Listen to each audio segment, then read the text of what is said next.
बहुत स्वागत है आप सभी का। आप देख रहे हैं द राजनीति का विशेष सेगमेंट खबर और विश्लेषण। मैं हूं जब्बार खान। दोस्तों, समाजवादी पार्टी के अध्यक्ष अखिलेश यादव ने फिर से अपनी ताकत बीजेपी को दिखा दी। यूपी के बाहर निकलकर देश के लोगों को यह एहसास करा दिया वो राष्ट्रीय स्तर के नेता हैं और उनकी ओर से उनके लोग जो बात कहेंगे वो तथ्यात्मक होगी और उसको गंभीरता से सुनी जाएगी। अब ये कोई माने या ना माने, सुप्रीम कोर्ट के चीफ जस्टिस बी.आर. गवई ने तो ये स्वीकार कर लिया, एक तरीके से बता दिया अखिलेश के दावों में दम है। दोस्तों, अशोका यूनिवर्सिटी के एसोसिएट प्रोफेसर अली खान महमूदाबाद को देशद्रोह के इल्जाम में जब जेल भेजा गया तो उनके लिए आवाज तो हर ओर से उठी, लेकिन उन्हें सलाखों की कैद से आजाद कराने में सपा अध्यक्ष अखिलेश यादव ने अहम भूमिका निभाई। अखिलेश के शब्द इनडायरेक्टली सीजीआई बी.आर. गवई तक पहुंचे। अखिलेश ने गवई के सामने सीधे तौर पर तो नहीं कहा और उनकी ओर से अली खान के लिए जिस वकील ने भाजपाई सोच से जंग की उसे अखिलेश ने अली खान का पक्ष सुप्रीम कोर्ट में रखने के लिए भेजा था। दोस्तों, अशोका यूनिवर्सिटी के प्रोफेसर अली खान महमूदाबाद को सुप्रीम कोर्ट ने अंतरिम जमानत दे दी। उन्हें भारतीय सशस्त्र बलों में महिला अधिकारियों का कथित तौर पर अपमान करने और सांप्रदायिक द्वेषता को बढ़ावा देने वाली टिप्पणियों के लिए गिरफ्तार किया गया था। यही आरोप लगाया था बीजेपी ने। हालांकि सुप्रीम कोर्ट ने प्रोफेसर के सोशल मीडिया पोस्ट को डॉग विस्लिंग कहा। सुप्रीम कोर्ट अली खान महमूदाबाद के शब्दों के चयन पर सुप्रीम कोर्ट ने सवाल उठाए, कहा कि इन शब्दों का इस्तेमाल दूसरों को अपमानित करने, असहज करने के लिए किया गया।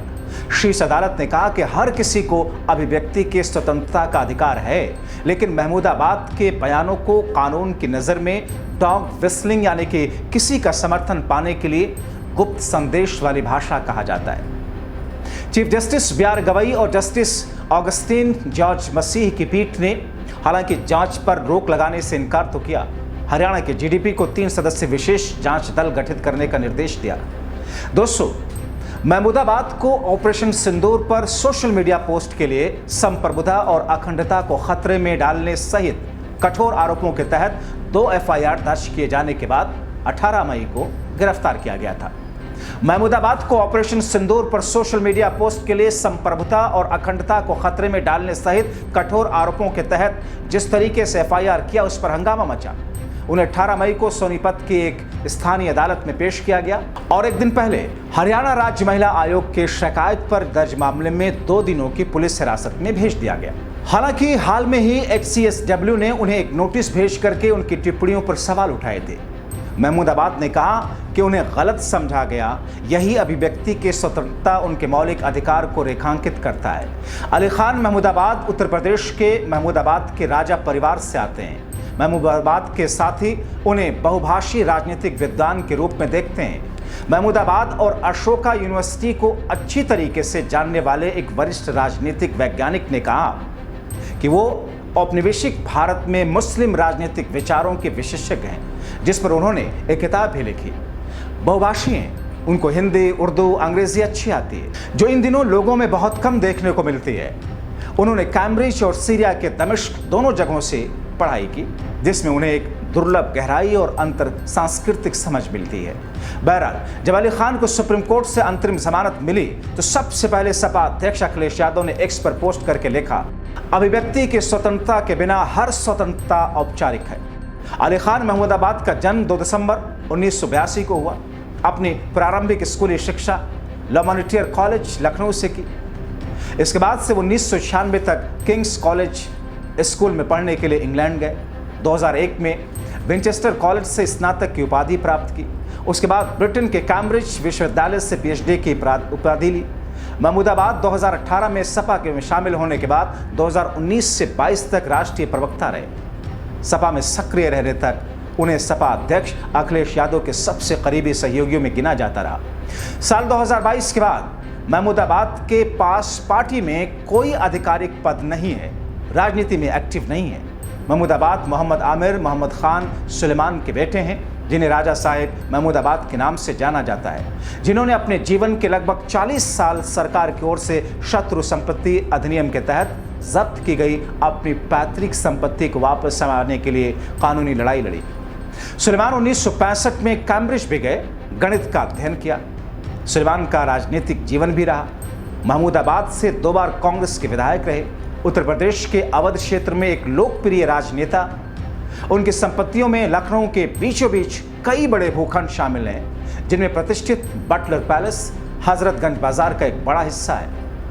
हलवासिया बाजार, महमूदाबाद किला शामिल है। इन सभी की कीमत कई हजार करोड़ रुपए है। महमूदाबाद परिवार की संपत्तियां लखनऊ, सीतापुर, उत्तराखंड, नैनीताल में फैली हैं। सुलेमान का अक्टूबर 2023 में लंबी बीमारी के बाद निधन हुआ। महमूदाबाद के अंतिम शासक राजा मोहम्मद अमीर अहमद खान के इकलौते बेटे, जो स्वतंत्रता पूर्व भारत के सबसे धनी जमींदारों में से एक थे। मोहम्मद अमीर मोहम्मद अहमद खान लंबे समय तक कोषाध्यक्ष रहे। भारत के विभाजन के पहले और उसके पहले के सालों में मुस्लिम लीग के प्रमुख वित्त पोषक थे। फरवरी 2020 में अली खान महमूदाबाद ने पोइट्री ऑफ बिलोंगिंग नाम से एक किताब जारी की, जिसमें 1850 से 1950 के बीच भारत की मुस्लिम कल्पनाओं को रेखांकित करने की कोशिश की गई है। उन्होंने अवध, लखनऊ के सूफिया शियाओं और भारत की मुस्लिम कल्पनाओं पर कई किताबें लिखी।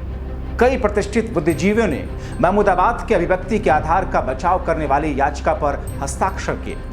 महमूदाबाद की गिरफ्तारी हरियाणा राज्य महिला आयोग द्वारा 12 मई को जारी किए गए नोटिस के बाद हुई, जिसमें उनकी टिप्पणियों पर स्वतः संज्ञान लिया गया था, जिसमें उन्होंने कर्नल सोफिया कुरैशी और विंग कमांडर व्योमिका सिंह द्वारा ऑपरेशन सिंदूर पर मीडिया ब्रीफिंग को लेकर के टिप्पणी की थी। कहा था, अगर ये जमीन पर वास्तविकता में तब्दील नहीं हुआ तो ये पाखंड होगा। दोस्तों, अभी तक इस बात का समझ लोगों को आया ही नहीं। दोस्तों, आखिर महमूदाबाद की इस पोस्ट में गलती क्या थी? उन्होंने इन दोनों महिलाओं का जिक्र किया, जो कि एक सेना से और एक वायुसेना से। अब ऐसे में ये बताने की कोशिश की गई कि जिस तरीके से समरसता दिखाने की कोशिश की गई है, अगर यही चीजें जमीन पर नहीं उतरी, सबके साथ में सभी समूहों, जाति, धर्म के लोगों के साथ न्याय नहीं हुआ, तो फिर यह पाखंड होगा। यही दरअसल उन्होंने कहा। आयोग ने सोशल मीडिया पर की गई टिप्पणियों की व्याख्या राष्ट्रीय सैन्य कार्रवाइयों को बदनाम करने के प्रयास के रूप में की है। दोस्तों, हालांकि सुप्रीम कोर्ट ने उनको अंतरिम जमानत दे दी है। अब इन तमाम चीजों को लेकर के अखिलेश यादव ने जिस तरीके से, जिस अंदाज में पर्दे के पीछे से इस पर अपना कार्य किया, वो चर्चा का विषय बने हैं। आप क्या सोचते हैं इस पूरी गिरफ्तारी को लेकर? आप क्या सोचते हैं जब बीजेपी के नेता और मंत्री कर्नल सोफिया और सेना का अपमान क्या करते हैं और उनके खिलाफ कोई कार्रवाई नहीं होती, पार्टी से हटाया नहीं जाता, पद से हटाया नहीं जाता, गिरफ्तारी तो बहुत दूर की बात है। ऐसे में अपनी राय कमेंट बॉक्स में जरूर लिखें। अभी के लिए इतना ही, बहुत शुक्रिया। महत्वपूर्ण मुद्दा जिसे हेडलाइन बदलने के भी काम लाया गया, लेकिन महिला अधिकारियों के साथ जिस तरह की टिप्पणी भारतीय जनता पार्टी के नेताओं ने की, और खास तौर पे हमारी कर्नल सोफिया कुरैशी जैसी वरिष्ठ अधिकारी के ऊपर जो टिप्पणी की गई, उस अपमान का क्या बीजेपी पर कोई फर्क नहीं पड़ रहा है? क्या वो अमर्यादित भाषा के कारण भारतीय जनता पार्टी अपने अंदर पार्टी में कोई अनुशासनात्मक कार्यवाही नहीं करेगी? एक सवाल है जो लोगों तक जाना बहुत जरूरी है। और बहुत दिनों से कांग्रेस अध्यक्ष श्री मल्लिकार्जुन खड़गे जी, राहुल गांधी जी, नेता प्रतिपक्ष, लगातार सरकार से इस मुद्दे पर संसद का विशेष सत्र बुलाने की बात कर रहे हैं, और आज तक उसके बारे में कुछ सुना नहीं गया।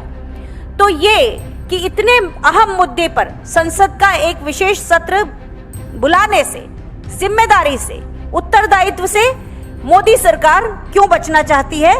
ये हमारे सवाल हैं कि जो आपने सारे सुने, और ये सवाल हम अपनी जय हिंद सभाओं में लोगों के बीच जाकर करेंगे और लोगों से इसके बारे में पूरा उनको कम्युनिकेशन करेंगे, उनके साथ संवाद स्थापित करेंगे।